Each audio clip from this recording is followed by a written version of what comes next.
Hi, and welcome to the Buyer's Negotiation Bootcamp.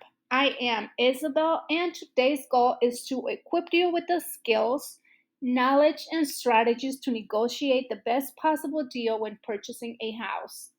I understand the home buying process can feel overwhelming. There's a lot in the line, but by the end of this boot camp, you know exactly what to expect and you'll be ready to approach any real estate transaction with confidence. Let's get started. The objective for today's boot camp is for you to feel confident when negotiating the best deal on a property without having to give up your firstborn child and your left arm. Again, my name is Isabel. My name means devoted to God, and I am devoted to helping people make one of the most important decisions of their lives, buying a home. I've been in the real estate industry since 2015, so I have seen a lot of the market changes from the hottest of sellers market to more balanced markets like the one we are seeing at the moment. I moved to the Tri Cities area back in 2008. So I know this market inside and out. I believe that anyone who owns a property owns an investment, and I'm committed to helping people build and protect their wealth through real estate. And I am passionate about the power of the mind.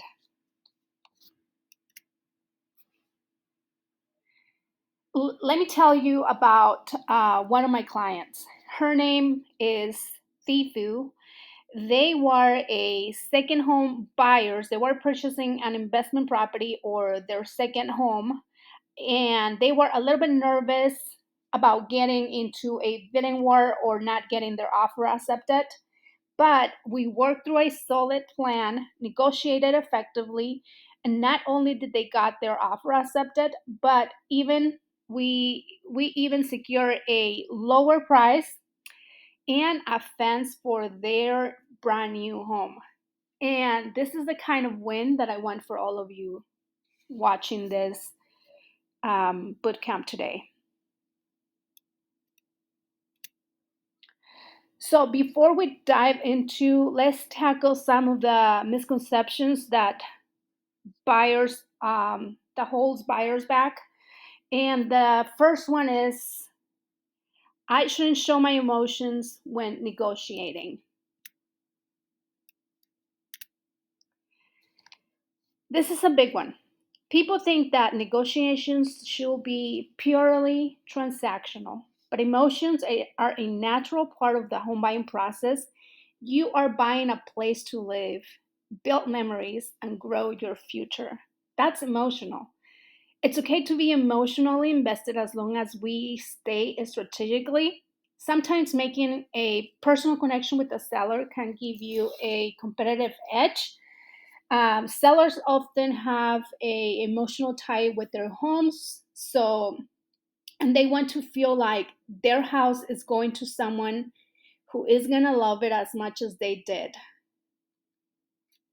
Make sense? Misconception number two: the people around me knows best when it comes to real estate advice. Friends and family mean well, but unless they are actively looking to buy or selling a home right now, their advice might not be relevant. Markets can change in a matter of months, and what work for some a few years back or a few months back, it might not work today. That's why it's crucial to work with a professional who knows the current market conditions. That is very important. Misconception number three: the home buying process is scary and stressful. It doesn't have to be. It doesn't have to be. Yes, buying a home is a big deal, but with the right guidance, it can be exciting rather than overwhelming. And my job is to help you through each step, demystify the process, and make sure you are well prepared. Knowledge is power, and once you understand how the process works, you'll feel much more confident. Do we agree? All right, so misconception number 4, I have to worry about getting screwed over. Not when you have a solid contract in place. Real estate contracts are designed to protect you as a buyer. In our local market, contracts are written with clear contingencies, including inspection and financing. I'll walk you through these safeguards to make sure you are protected every step of the way when you work with me. Okay, so rising prices. If you go to Google searches and you type, when is the housing market going to crash? You will be surprised with what you might find, okay? So do that for me and let me know in the comments what is it that you find out. Okay, so we're looking at the current market conditions. If you have been following the news, you probably heard a lot of chatter about rising prices and potential economic slowdowns. But here's what you need to know: we are not in 2008. The factors that led to the housing crash then, like risky loans and widespread foreclosures, aren't in play today. Today, lending standards are much stricter, and homeowners have a lot more equity in their homes. On the other side, buyer demands remained high, and despite slightly higher interest rates compared to previous years, people are still buying and selling homes. Why? Because the need for housing is always gonna be there. So if you were waiting for the prices to drop significantly, you might end up paying more in the long run. In fact, prices are continuing to rise in many areas, including here in the Tri-Cities areas. We have seen 3, 4, 5% increase in the last year, probably. And waiting could mean paying more down the road.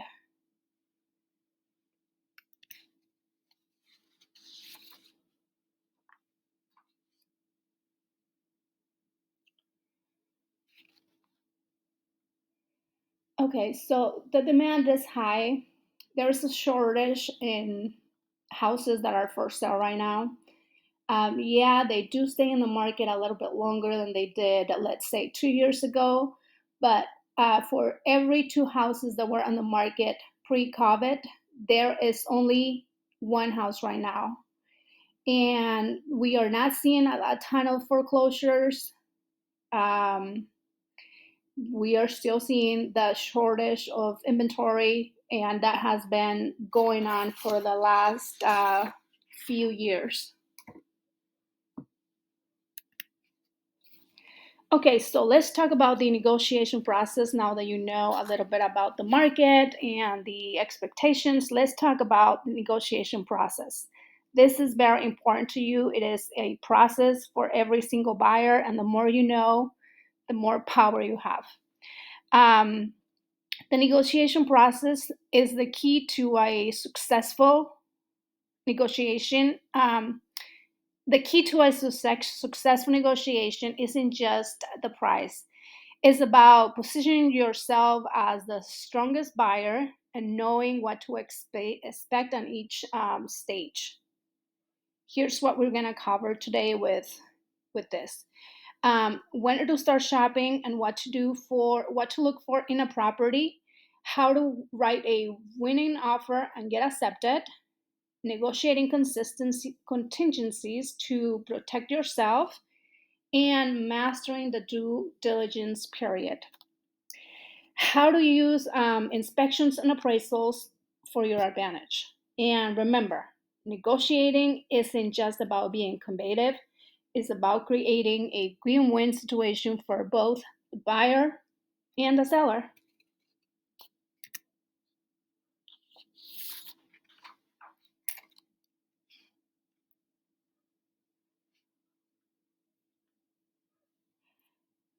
These five stages in negotiation process will give you plenty of opportunities to secure a great deal while protecting your interest.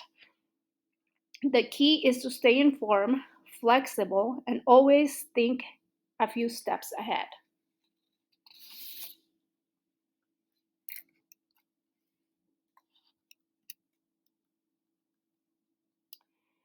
So, timing your purchase.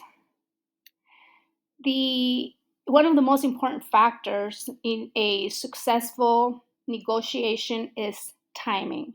So, when should you start looking for a house? Um, you should start looking for a house once you have first been pre-approved by a bank and you know how much is it that you are approved. That way we know what is it that we are looking for. But the average buyer sees about 5 to 7 homes before they find the one they love. So don't feel bad if you go to a few houses first. Some of them might take even longer than that. If you see a few houses, don't be discouraged. You'll find the one. Multiple offers are a real thing. Even with this market, I have seen it, I have experienced it at the right price. We don't see that a lot as much as we did a few years ago, but we still see multiple offers, so be prepared for that. Negotiations can take a day or they can take several days in more complex transactions, or if it lands on the weekend, but your agent is gonna stay in contact with you at all times, and it can take up to 3 to 5 days at the extreme. And after you are under contract and everything goes well, it might take about 30 to 45 days to close from the day that you officially go under contract.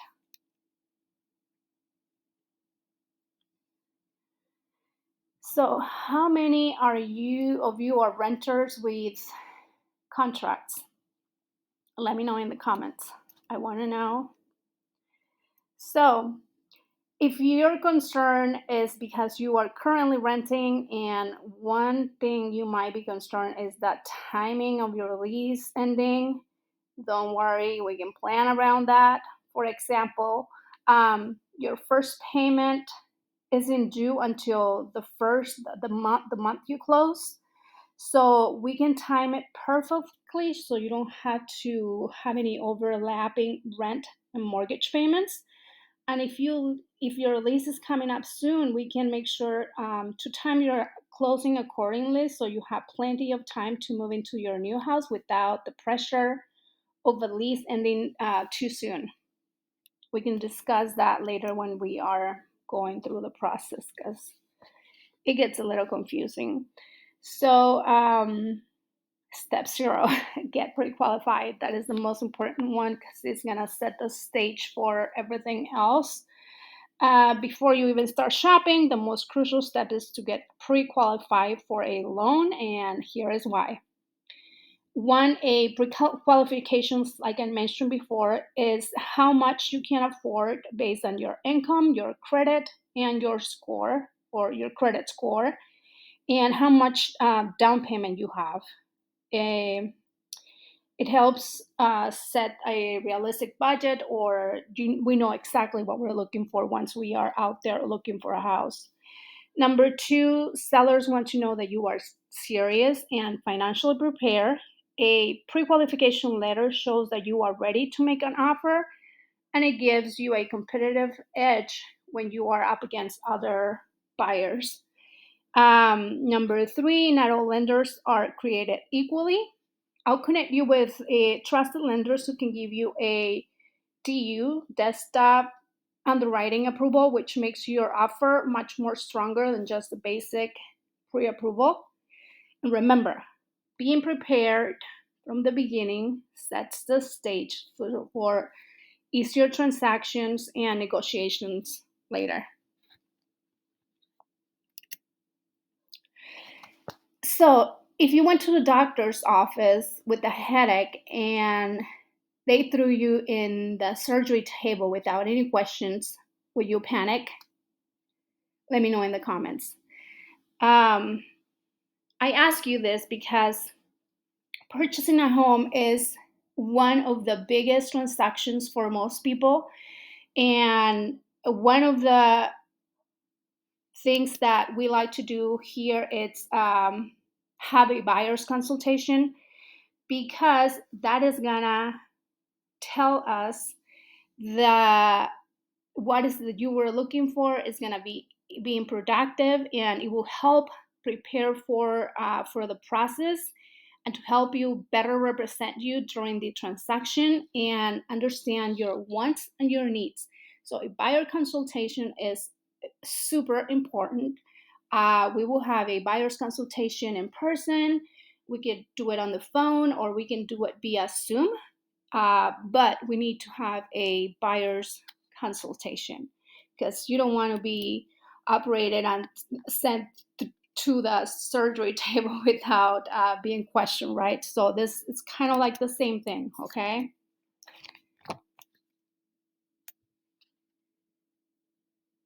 So now, where do we find the best deals? Now that I know exactly what is it that you are looking for, we had the buyer's consultations, I know exactly what is it that you are looking for. How are we gonna find the best deal? A lot of buyers rely on websites like Zillow or Realtor.com, but they don't always show all the picture. Often, these sites are delayed in updating the listings, and sometimes they sell your information to multiple agents. The best way to search for homes is through the MLS. That is the multiple listing service. As a realtor, I have access to up to the minute listings, and I can filter out the properties that don't fit your criteria. So we are looking at houses that meet your specific needs.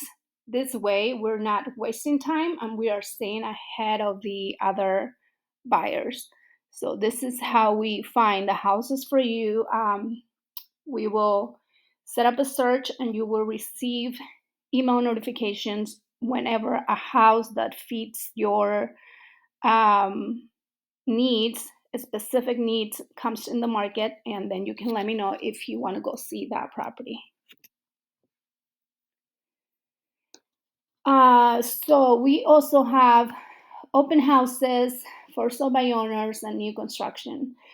About 2% of buyers buy a house that they went to see at an open house. For sale by owners list their homes for sale to get the most money, so then they don't feel like they are overpaying. Um, they don't know how to negotiate, and but if you find a for sale by owner, just let me know and let me handle it. I'll call them, I'll make the appointments, and I'll take over for you. New construction, I can also help you with new construction properties. There sometimes it's a lot easier to purchase a new construction because there's a lot more. They're coming in the market. They're giving a lot of incentives at the moment. So open houses for sale by owners, new construction, the MLS. That's how we're gonna find a good deal altogether. So this is part of the due diligence. Due diligence.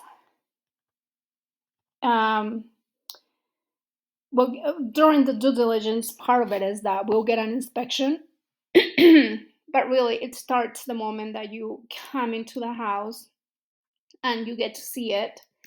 Um, this is where we look, the inspection. This is where we look for any major material defects in the home, like issues like the roof, the plumbing, electrical, or foundation problems.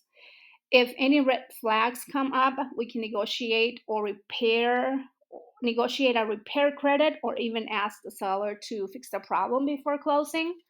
But don't worry, small cosmetic issues won't be a problem. We are mainly looking for anything that could affect the home's safety and structure, okay? Appraisals. Many of my clients get confused between the appraisal or the inspection. The inspection is something that you do, that is your due diligence to make sure that the house you are purchasing is in good condition. Um, and the appraisal is kind of like an inspection that the lender does for you to make sure that the house is worth what they're asking for. Okay, so they don't want to be overpaying if the house it's not value at the price of that you offered. So the results that you can get when you do an appraisal, if the property appraises for more than what you offered, congratulations, you just gained some instant equity in your home. But if it doesn't appraise, if it appraises for less, don't panic. In these situations, we have a few options. Okay, so one of the options is to renegotiate, cancel the contract, or you can pay the difference. So we can renegotiate with the seller and ask them to lower the price to match the appraisal. Number two, you have the option to cancel the contract if the seller does not agree to lowering the price. Or if you really love the home and you don't want to lose it, you can choose to pay the difference between the appraisal and the contract price. But what I have seen is that buyer and seller are able to negotiate and most times meet in the middle. All right, so it's each situation is gonna be unique, and we will work together for to figure out the best course of action if anything like that happens. So congratulations, you are clear to close. That means that inspection has been approved, um, and the appraisal has been approved by the bank, so you are clear to close. Once the lender and the title company gives the green line to close, clear to close, we are almost at the finish line. We will do a final walk through of the property and make sure that everything is in the same conditions as when we made the offer. Then it's time to go to the title company for closing and make sure you bring your ID with you, okay? And get ready to sign lots of paperwork. After that, the home is all yours. This process takes maybe 2 days. If it comes in at the right time, it might take a day, but it might take a couple of days before you get keys for your house. Okay. So, where do buyers get stuck? Um, should you wait a little bit more until you feel ready? Here's the thing, waiting can cost you a lot more in the long run. Okay, prices are likely to keep rising and interest rates might go up too. We don't know. Even if you don't feel 100% ready today, starting the process now ensures you'll be prepared to act when the right home comes along. Okay. Um, if you are waiting for the market to crash, like many other buyers think that a crash is coming, but all indicators point that we have in a stable market right now. The truth is, waiting for a crash could leave you paying higher prices. It's always good time to buy when you are financially ready. That's the perfect time for you to buy. It doesn't matter what the market is doing. Um, if It's always a good time to buy when you are financially ready to buy, especially if you are purchasing for the long run.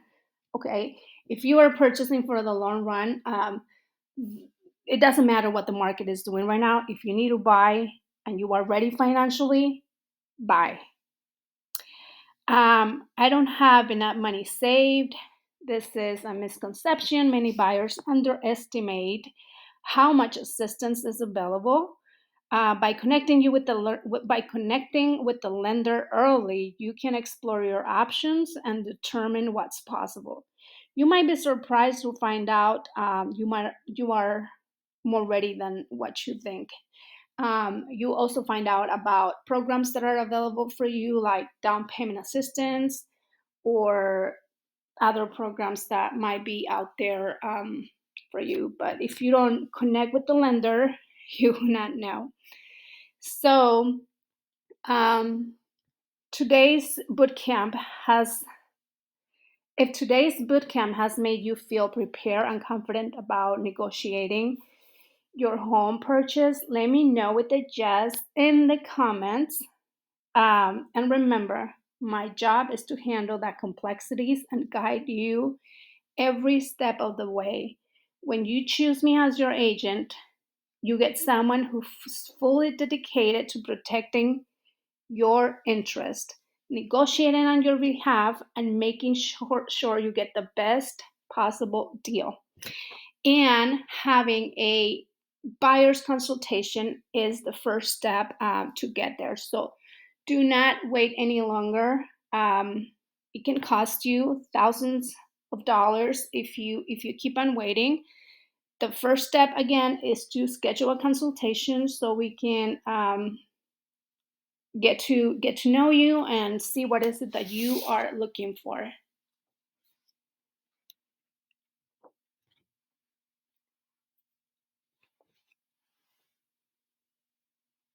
Again, so what is next? Schedule your consultation with me so we can talk about the specific needs that you have, and fill out the buyer's intake form, and let's get started on finding your dream home. Thank you so much. That is all for today. I hope you learned something new, and get me a call, a message if you have any questions, if there is anything that I can do for you. Thank you so much.